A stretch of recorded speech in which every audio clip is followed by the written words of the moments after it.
Super fast English academy. दोस्तों, मैं इस वीडियो में आज आपको एरर से रिलेटेड कुछ क्वेश्चंस कराने वाला हूं और इसके अंदर मैंने अलग अलग क्वेश्चंस लिए हैं, यानी कि अलग अलग टॉपिक को मैंने इसमें इंक्लूड किया हुआ है। यदि देखिए, इसमें मैं आपको टॉप 5 यानी क्वेश्चंस एरर्स हैं जो कि बहुत ज़्यादा इंपॉर्टेंट है। काफ़ी सारे एग्जाम में मैंने उनको देखा है, वहीं से मैंने इनको यहाँ पर नोट किया है। अब देखिए, यहाँ पर आपका स्कोर क्या रहने वाला है वो सब आप मुझे अपने स्कोर बॉक्स में बताना, कमेंट बॉक्स में, कि आपका ये जो टॉप 5 है इनके अंदर आपका कितना स्कोर रहा है, क्योंकि ये मेन है। इसके बाद में आपको जो कराने वाला हूँ वो थोड़ा बेसिक लेवल की रहेंगी, थोड़ा सा उनका लेवल जो होगा बहुत नीचा होने वाला है, लेकिन इनके अंदर बहुत ज़्यादा हाई स्कोर है। यदि आपने अच्छी तरह से इसे पढ़ रखा है, काफ़ी कंफ्यूजन वाले भी हैं ये, तो इनको आपको अच्छी तरह से समझना होगा। और दोस्तों, यदि आप मेरे चैनल पर पहली बार आए हैं तो प्लीज़ चैनल को सब्सक्राइब कर लीजिए और बेल आइकन को प्रेस कर लीजिए। Is rich enough for buying a car, no error. अब आप सोचिए इसमें, और थोड़ा सा मैं आपको वक्त दे देता हूं 1-2 सेकंड का। अब सोचिए इसमें क्या आ सकता है, अपना दिमाग लगाना और सही हो वही आप टिक करके देखना। उसके बाद मैं इसका फिर कॉन्सेप्ट बताऊंगा, उसको फिर अपने ध्यान में रख लेना यदि आपका गलत है तो। चलिए, अब आपका टाइम एकदम खत्म हो चुका है। यहां पर आप देखिए, ही is rich enough for buying a car. अब देखो, इसके अंदर आपको जो एरर नजर आ रही होगी वो सी वाले ऑप्शन में एरर नजर आ रही हो, जो कि बिल्कुल सही है, इसके अंदर ही एरर है। अब देखिए, इसके अंदर एरर क्या है, आप एक बात हमेशा याद रखना। पहले तो देखो, इसको एक बेसिक कॉन्सेप्ट को मैं समझा देता हूं। ये क्या लिख रहा है बताओ, इनफ लिख रहा है ना। देखो दोस्तों, एक चक्कर होता है इनफ के साथ, क्या होता है कि नाउन और एडजेक्टिव का चक्कर होता है। यदि कोई एडजेक्टिव दे रखा है तो वो जो एडजेक्टिव होता है वो हमेशा इनफ से पहले लिखा जाता है। क्या लिखा जाता है? इनफ से पहले लिखा जाता है। जैसे मैंने आपसे कहा कि मैं पर्याप्त तो खुश हूं, जितना मुझे होना चाहिए उतना हैप्पी हूं, तो हैप्पी जो है वो क्या एक एडजेक्टिव है। तो आप इसे कैसे बनाएंगे? I am happy enough. क्या बनाएंगे?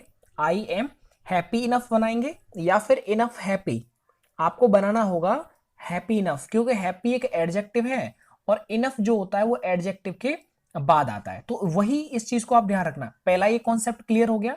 इसी के साथ साथ एक दूसरा कॉन्सेप्ट भी होता है, वो ये होता है कि देखिए, जब भी कभी ये इनफ आ जाए तो इनफ, अगर मान लीजिए कोई नाउन आ रहा है, क्या दे रखा है, कोई कोई नाउन आ रहा है। अब नाउन जो आता है वो हमेशा इनफ के बाद आता है। क्या आता है? इनफ के बाद आता है। जैसे मैंने आपसे कहा, मेरे पास पर्याप्त किताबें हैं पढ़ने के लिए, तो यहां पर क्या करूंगा, अब जो किताबें हैं वो एक नाउन होती है। जब नाउन होती है तो आपको वो नाउन जो लिखना है वो क्या, इनफ के बाद लिखना है। तो आप कैसे बोलेंगे कि I have enough books to read. ठीक है, तो आई हैव इनफ बुक्स। तो दोस्तों, यहां से आपको बेसिकली एक चीज याद रखनी है कि यदि कभी भी नाउन आ जाए तो वो इनफ के बाद लिख देते हैं, और एडजेक्टिव आ जाए तो इनफ से पहले लिख देते हैं। पहला और दूसरा कॉन्सेप्ट क्लियर हो गया। इसके बाद में तीसरे कॉन्सेप्ट पर आ रहा हूं, जो कि इसके अंदर दे रखा है। देखो कितना कितना ज्यादा इसमें देखो प्रॉब्लम कर रखी है। अगर स्टूडेंट ये रिच इनफ थोड़ा भी इसने कॉन्सेप्ट को पढ़ा होगा तो वो यहाँ पर कंफ्यूज हो सकता है कि रिच जो है वो इनफ के बाद आएगा या फिर पहले आएगा। अब दूसरा कॉन्सेप्ट ये होता है कि देखो, जब भी कभी इनफ से आगे यदि कोई भी वर्ब ऐड की जाती है तो वो हमेशा टू के साथ ऐड की जाती है। जब टू आता है तो उसके साथ वर्ब की फर्स्ट फॉर्म लगाई जाती है। बात समझ में आ गया? जैसे इनफ के बाद जब भी कोई वर्ब आएगी तो वो टू के साथ ऐड होती है, और टू के बाद आने वाली वर्ब फर्स्ट फॉर्म की कंडीशन में होती है। ठीक है, ये बात आपके समझ में आ गई।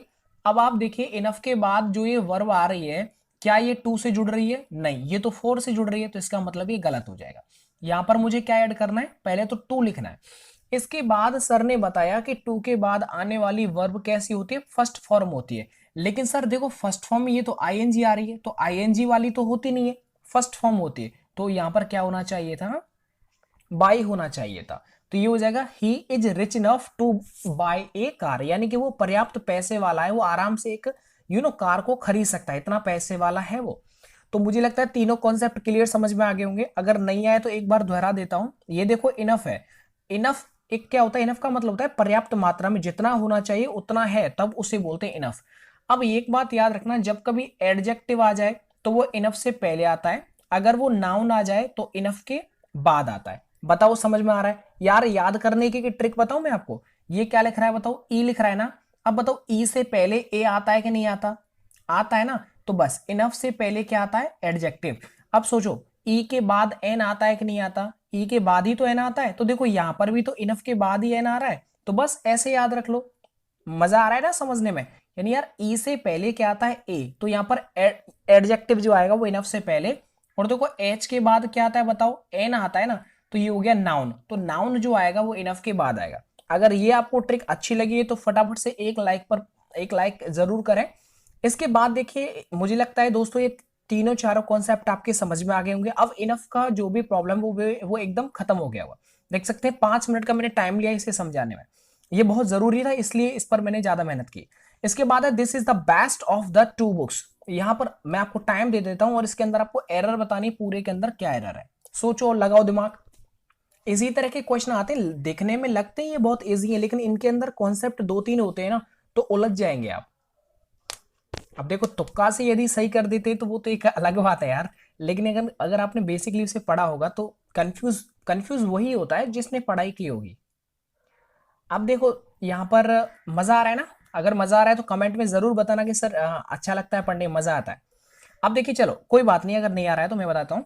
देखो यहाँ पर एक बात आप याद रखना कि यार 2 पर्सन के लिए ना कभी भी सुपरलेटिव डिग्री का यूज नहीं किया जाता। क्या नहीं किया जाता? सुपरलेटिव डिग्री का यूज कभी भी दो के लिए नहीं किया जाता। पहली बात समझ में आ गई। अब देखो यहाँ पर टू यूज हो रहा है और ये देखो सुपरलेटिव डिग्री यूज हो रही है, तो ये कभी नहीं आएगी क्योंकि दो के लिए सुपरलेटिव का होता ही नहीं है। दो के लिए जो यूज होता है वो होता है कंपैरेटिव डिग्री। सर इसे भूल गए तो देखो याद कराता हूं। देखो 3 डिग्री होती है, वो ट्रिक है पीसीएस की डिग्री। पी पॉजिटिव, सी कंपैरेटिव और एस होता है सुपरलेटिव। तो पीसीएस की जो डिग्री होती है ये ट्रिक है, ठीक है। अब क्या होता है कि जो पीसीएस है ना, अब पी जो होता है वो हमेशा अकेले के लिए आता है। क्या आता है? अकेले के लिए आता है, ठीक है। अब यार एक बात सोचो, एक मतलब वही है ना, पापा, पी फॉर पापा। पापा मतलब पॉजिटिव, पापा हमेशा पॉजिटिव होते हैं, तो पापा बताओ एक होते हैं कि नहीं होते? राइट ना। हम अगर 4 भाई हैं तो चारों भाइयों के एक ही पिताजी होंगे, तो पापा मतलब एक है। तो इस तरह से ट्रिक है याद करने की। तो जो पॉजिटिव डिग्री वो होती है वो हमेशा एक के लिए आती है, ठीक है, एक के बारे में ही बताती है। अब देखो कंपैरेटिव, कंपैरेटिव का मतलब हो गया, क्या होता है बताओ? जब दो व्यक्तियों के बीच में जब भी कोई कंपैरिजन होता है तो वहां पर क्या यूज करते हैं बताओ, सोचो दिमाग में। जब कंपैरिजन होता है तो वहां पर कंपैरेटिव डिग्री यूज की जाती है, मतलब सी वाली यूज की जाती है। सी मतलब कंपैरेटिव। एक बात सोचो यार, अगर मान लो 2 स्कूल है या फिर 2 स्टूडेंट है, अब जो कंपैरिजन होगा वो 2 स्कूलों के या फिर 2 स्टूडेंट के बीच में ही तो कंपैरिजन होगा।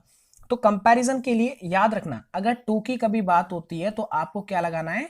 कंपैरेटिव डिग्री लगानी, यानी कि ये हो जाएगा बेस्ट का क्या है? बेटर है। क्या ये? बेटर। चलो इतना तो समझ में आ गया, लेकिन अब तीसरा डाउट उठ रहा होगा, सर ये बताना, ये यार दा यूज हो रहा है सर, उसमें तो देन यूज लगाते हैं, लेकिन यहां पर दा यूज हो रहा था इसलिए हमने बेस्ट पर डाउट ही नहीं किया। दोस्तों याद रखना, पहली बात तो अगर टू आ जाए ना तो कभी भी अगर सुपरलेटिव दे रखी है तो सुपरलेटिव को हटा करके वहां पर कंपैरेटिव कर देना, क्योंकि दो के लिए कंपैरेटिव यूज होता है। अब तीसरी डाउट ये है आपकी, सर दा यूज हो रहा है। देखो अगर एक बात होती है, अगर ये रूल क्या होता है पता है? The comparative degree of the two. अगर ऐसा कभी केस बन जाए जिसमें ऑफ द टू लिख रहा है तो आपको दा के बाद हमेशा कंपैरेटिव लगानी है, क्योंकि दो के लिए कंपैरेटिव लगाया जाता है। समझ में आ गया? कोई डाउट तो नहीं है? चलिए अब आगे बढ़ जाते हैं। आगे है if we can work slow and steady, if we can work slow and steady we can finish by noon. अब देखिए यहां पर बड़े मजेदार चीज वाली, पहले बताओ बाय नून का मतलब होता है कि नून तक, आफ्टरनून को ही बोलते हैं नून, ठीक है। बाय का मतलब तक भी होता है। एक मजेदार चीज ये है, ये क्या लिख रहा है बताओ? इसे बच्चे स्टडी स्टडी पढ़ते, नहीं नहीं स्टडी नहीं, ये है स्टडी। क्या है? ये है स्टडी। स्टडी का मतलब होता है स्लो एंड स्टडी, मतलब धीरे धीरे और लगातार, है ना। Slow and steady wins the race, धीरे धीरे और लगातार करने से आप रेस को जीत सकते हैं, ठीक है। अच्छा देखो यहीं पर एक स्टूडेंट ने मुझे कमेंट में पूछा था कि राम सर ये बताओ कि रीड और स्टडी में अंतर क्या होता है। जिनको पता है वो बहुत अच्छी बात है, लेकिन जिनको नहीं पता है वो सुन लीजिए। देखो रीड का मतलब होता है किसी भी चीज को आप सिर्फ इंटरेस्ट के लिए पढ़ रहे हैं, और स्टडी का मतलब होता है आप उस चीज को अपने मन तन धन से पढ़ रहे हैं। यानी कि जब आपका एग्जाम आएगा 10th का 12th का, या फिर कोई भी आप पेपर देने जा रहे हैं, एसएससी का, बैंक का, रेलवे का देने जा रहे हैं, तो उस टाइम पर आप मन तन से पढ़ाई करेंगे, तो ये क्या हो जाएगा? स्टडी। क्या हो जाएगा? क्योंकि आप फर्स्ट लाने की कोशिश करेंगे। देखो मैं ट्रिक बता दिया ना आपको, ये क्या लिख रहा है? स्टडी। और देखो ये एस टी किस में आता है, ये फर्स्ट में ही आता है ना। तो फर्स्ट का मतलब होता है जब आप फर्स्ट लाने की कोशिश करते हैं तो आपको क्या करनी पड़ेगी बताओ, स्टडी करनी पड़ेगी। और रीड का मतलब क्या होता है बताओ, भाई थर्ड में ही तो रीड आता है। अब वही वाली बात है यार कि रीड का मतलब जैसे न्यूज़पेपर पढ़ते हैं, आपका मकसद कभी ये नहीं होता कि न्यूज़पेपर में जितनी भी न्यूज आ रही है उस सबको अपने मन तन दिमाग में बैठा लो, नहीं। तो रीड का मतलब होता है जस्ट लाइक दैट, बस यूं ही पढ़ लेना। क्लियर हो गया ना। चलो यार कहाँ भटका देते हो। देखो ये लिख रहा है स्लो एंड स्टडी। अब यहां पर आप ये याद रखना कि वर्ब है ना, तो ये देखो वर्ब है। वर्ब मतलब जिसमें second form third form ING आ जाए, और जो मॉडल के बाद आती है वो फर्स्ट फॉर्म वर्ब होती है। अब देखो वर्ब के बाद यदि जब भी कभी वर्ब की कोई भी क्वालिटी को शो करता है, वर्ब के बारे में यदि बताता है, तो वो बताता है एड वर्ब। क्या बताता है, एडवर्ब। तो यहां पर ये आप देख सकते हैं कि जो ये स्लो लिख रहा है, स्लो एंड स्टडी, ये है एडजेक्टिव। तो वर्ब के बाद यदि वर्ब की यदि आप प्रशंसा कर रहे हैं तो वहां पर एडवर्ब यूज किया जाता है। तो स्लो का क्या हो जाएगा, स्लोली हो जाएगा। और स्टडी का क्या हो जाएगा, ये वाई हटा करके आई एल वाई लिख देना। तो ये हो जाएगा slowly and steadily. I hope दोस्तों पूरे कॉन्सेप्ट आपको समझ में आ रहे होंगे, मजा भी आ रहा होगा। तीसरी बात यह है कि देखो याद रखना, जब भी कभी मॉडल आ जाता है तो मॉडल के बाद यहां पर जैसे कैन कोड मेवाइट, उनके बाद फर्स्ट फॉर्म का यूज कर देना, ठीक है। चलिए इसके बाद हम बात कर लेते हैं, नेक्स्ट है कि by the next year Ramesh will take his university degree. एक सबसे पहले क्वेश्चन को हल करने से पहले मैं बता देता हूं, यूनिवर्सिटी में हमेशा एस आता है। आप सिटी मत लगा देना, याद कर लेना, स्पेलिंग ये पूछी गई है, तभी मैं आपको इस पर ध्यान दिला रहा हूं। तो यूनिवर्सिटी में हमेशा एस आता है, ठीक है। चलिए अब हम बात कर लेते हैं कि देखो by the next year Ramesh will take his university degree. अब इसके अंदर क्या एरर है वो आप सोच के बताओ, थोड़ा दिमाग लगाओ। चलो मैं आपको 1-2 सेकंड का टाइम देता हूं, जल्दी करो, फास्ट, बहुत सारा काम है अभी तो। चलिए अगर नहीं आ रहा है तो कोई बात नहीं है, मैं आपको समझाता हूं। देखो अब मुझे नहीं लगता कि मुझे अगर लाइव होता तो मैं आपको बता पाता कि आप कहां पर मिस्टेक कर रहे हैं। देखिए मैं आपको बता दूं कि इसमें ना ये जो है बी वाले पार्ट में गलती है। सर बी वाले में क्यों है, इसका मतलब तो ये हुआ ना कि बाय द नेक्स्ट ईयर, अगली साल तक Ramesh will take his university degree. Ramesh अपनी जो यूनिवर्सिटी डिग्री है वो ले लेगा अगली साल तक। इसमें तो सर कोई गलती नहीं है, नहीं गलती है। इसीलिए देखो मैंने यहाँ पर ये रूल भी लिख रखा है, इसमें मैंने लिखा नहीं है, अदरवाइज आप देख करके और फटाक से बता देते कि सर बी वाले में गलती है। कभी भी अगर बाई देन आ जाए, बाई दैट टाइम आ जाए, बाई फ्यूचर, जैसे बाई द नेक्स्ट ईयर, ये फ्यूचर की बात है। तो ऐसे में क्या होता है, आप हमेशा फ्यूचर परफेक्ट टेंस का यूज करते हैं। फ्यूचर परफेक्ट जिसमें के will have third form, shall have third form आता है, ठीक है। तो आप याद रखना, ये बात याद रख लेना, अगर बाई के साथ अगर कोई केस चलता है तो उसमें हमेशा फ्यूचर परफेक्ट टाइम यूज किया जाता है। तो देखो बिल के बाद क्या आ जाएगा बताओ, ये हो जाएगा हैव। और टेक, अब मुझे पता है हैज के बाद थर्ड फॉर्म आती है, तो टेक का क्या हो जाएगा, टेकन। तो ये हो जाएगा bye the next year Ramesh will have taken his university degree. ये कॉन्सेप्ट आप बहुत मजेदार था, काफी आप कंफ्यूज हो गए थे। तो चलो इसके बाद है कि आई शैल ज्वाइन द ड्यूटी टुमारो। अब सोचो इसका मतलब है कि मैं कल से ड्यूटी को ज्वाइन कर लूंगा।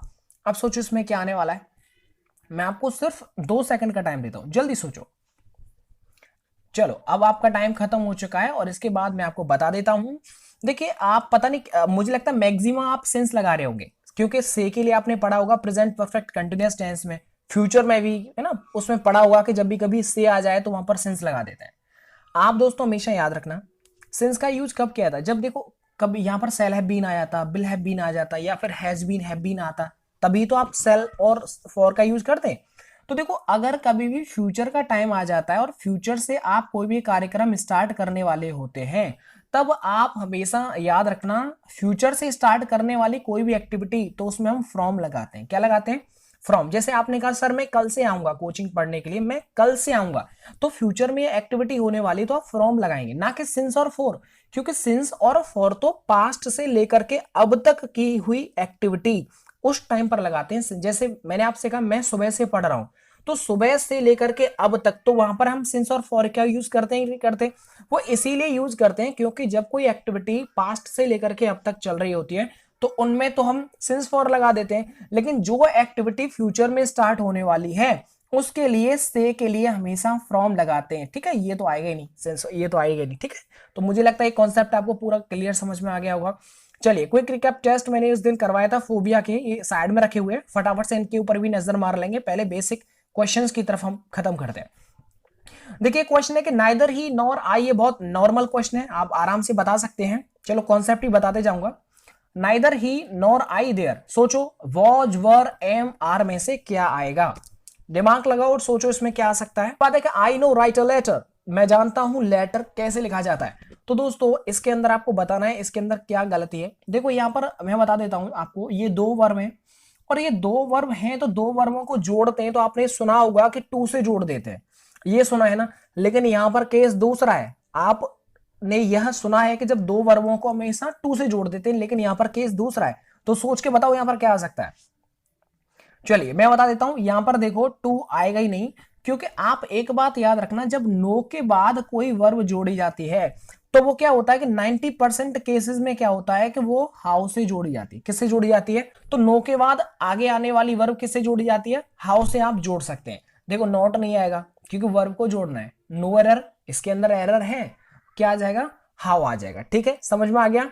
जैसे मैंने आपसे कहा कि मैं तुमसे बात करना जानता हूं, तो मैं क्या बोलूंगा, I know how to talk to you, मैं तुमको पढ़ाना जानता हूं, I know how to teach you. समझ में आ रहा है, मैं तुमसे बात करना जानता हूं तो I know how to talk. तो हाउ टू टॉक कभी भी याद रखना कि कभी भी अगर नो आ जाए तो उसके साथ आने वाली जो वर्ब होती है उसे हम हाउ से ऐड करते हैं। इसके बाद बात करते हैं कि you need not to work hard, तुमको वर्क हार्ड करने की जरूरत नहीं है क्योंकि आपके जो पेरेंट्स हैं वो already prime minister of India है। चलिए अब हम बात कर लेते हैं यहां पर क्या एरर है इसके अंदर, जल्दी से बता दीजिए। चलिए अब मुझे लगता है आपने अपने एरर को फाइंड कर लिया होगा। तो देखो दोस्तों मैं आपको बता दूं कि जब भी कभी नॉट आ जाता है तो नॉट के बाद यदि कोई वर्ब आ रही है तो उनके बीच में ना कभी भी टू वगैरह नहीं जोड़ा जाता। क्या नहीं जोड़ा जाता, यानी कि अगर कभी नॉट आता है तो नॉट के बाद यदि कोई वर्ब आती है तो उसमें नॉट के बाद कभी भी टू नहीं चलता है। अगर वर्ब की फर्स्ट फॉर्म आ रही है तो कभी भी आप टू का यूज नहीं करेंगे। तो ये क्या हो जाएगा, you need not work hard, तुमको कठिन परिश्रम करने की जरूरत नहीं है। जैसे मैंने आपसे कहा कि जैसे I don't want to talk to you, मैं तुमसे बात करना नहीं चाहता हूं, तो यहां पर क्या हो जाएगा, आई डू नॉट वांट, तो मैंने क्या बोला, डू नॉट वांट। तो बताओ नॉट के बाद डायरेक्ट वर्ब आ रहा है, क्या यहां पर टू आ रहा है, क्या नहीं आ रहा। जैसे मैंने आपसे कहा कि वह तुमसे प्यार नहीं करती है, तो हम क्या बोलते हैं, she does not love you. तो एक बात बताओ, नॉट के बाद डायरेक्टली वर्ब आ रही, क्या यहां पर टू वगैरह आ रहा है, नहीं आ रहा, तो भैया यहां पर भी नहीं आएगा। तो मुझे उम्मीद है कि आपको बहुत अच्छा लग रहा होगा, मजा भी आ रहा होगा। चलिए इसके बाद बात कर लेते हैं। नेक्स्ट है कि he succeeded because he works hard, यानी वो सफल हो गया क्योंकि उसने बहुत ज्यादा मेहनत की थी, बहुत परिश्रम किया था, रात और दिन पढ़ाई की थी। चलो अब सोच के बताओ इसके अंदर एरर क्या है, सोचो जल्दी से फटाफट। चलिए अब आपका टाइम वक्त खत्म हो चुका है। अब हम बात कर लेते हैं कि देखो आप हमेशा याद रखना कि जब भी कभी अगर पहला वाला जो सेंटेंस है अगर वो पास्ट में दे रखा होता है तो उसके बाद आने वाला जो सेंटेंस होगा वो भी पास्ट में ही आएगा। जैसे मैं बात करता हूं कि मैं चौधरी हूं, राम चौधरी, ठीक है। अब मैं चौधरी हूं मतलब क्या हुआ इससे कि जैसे मेरे फादर हैं, मेरे फादर के भी फादर मेरे दादाजी, दादाजी चौधरी थे, उनके बेटे चौधरी हो गए मेरे पापा, उनका भी बेटा चौधरी हो गया, मैं, अब मेरा भी बेटा हो जाएगा, वो चौधरी हो जाएगा। तो इससे हमें समझने में एक चीज हमें यहां पर मिली कि सर यानी कि यदि आपका पहला वाला जो ये दे रखा होता है यदि वो पास्ट में दे रखा है तो आगे भी पास्ट ही आएगा, यानी कि राइट ना, जैसे शर्मा है तो शर्मा का शर्मा ही होगा। बस ऐसे आप याद रखना, मतलब ये हुआ कि ये पास्ट की बात कर रहे हैं और आगे आप प्रेजेंट में ले जा रहे हैं, तो ये तो बिल्कुल गलत बात हो गई। बात समझ आ रहा है, यदि आप कहीं मार्केट में गए और आपने कहा कि सर मुझे एक आईफोन लेना है, अब आईफोन आपको लेना है ना, अब वो कह रहा है आपको नहीं भाई लेनोवो का ले लो, राइट ना, वो कह रहा है सब चाइना का ले लो, तो बात किधर चल रही है और आप वो किधर आपको ले जा रहा है, तो ये तो गलत बात हो गई। ऐसे ही अगर आगे पास्ट दे रखा होता है तो हमें आगे भी पास्ट ही लेना पड़ता है, ठीक है। चलिए इसका मतलब है उसने बहुत मेहनत किया, ही सक्सीड, वो सफल हो गया क्योंकि उसने बहुत मेहनत की थी। चलिए वो पास पहले पास हो गया, सक्सेस वो पहले हुआ है तो पहले ही उसने मेहनत की होगी ना। आगे है कि I have taught you little things. चलो ये एडजेक्टिव का टॉपिक है जो मैं आपको पढ़ा रहा हूं डेली का डेली। अब मैं पूछता हूं आपसे कि कहीं टाइम पास हो रहा है या फिर रियली आप पढ़ रहे हैं मन लगा करके, तो चलो फाइंड करो इसके अंदर एरर क्या होने वाली है, एरर को बताओ फटाफट से। हमारा बहुत वक्त हमने जाहिर कर दिया इसमें। चलिए मैं आपको बता देता हूं इसके अंदर एरर क्या है।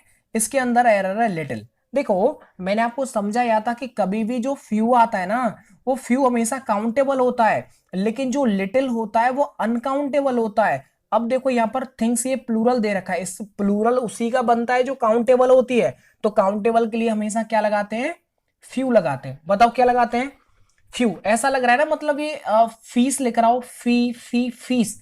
यार फीस को हम गिन सकते हैं ना, मान लो आपने 10,000 रुपए दिए तो फीस के, तो बस ये गिनने वाली चीजें हैं भैया। तो बस गिनने वाली चीज में फीस होती है, मतलब फ्यू लगाते हैं, तो बचा हुआ लिटिल वो अनकाउंटेबल आ जाएगा। इसके बाद है the four first boy will be given the chance. चलो इसके अंदर फाइंड करो जल्दी से फटाफट से। चलिए 2 सेकंड का आपके लिए मैं टाइम दे देता हूं, जल्दी फाइंड करो क्या एरर हो सकता है। आपका वक्त खत्म हो चुका है। अब हम बात कर लेते हैं कि देखो ये लिख रहा है द फोर फर्स्ट, यानी कि पहले 4 लड़के चांस, उनको चांस दिया जाएगा। तो दोस्तों आप हमेशा एक बात याद रखना, मैंने आपको एडजेक्टिव का टॉपिक कराया था। देखो इस तरह से क्वेश्चन आते हैं।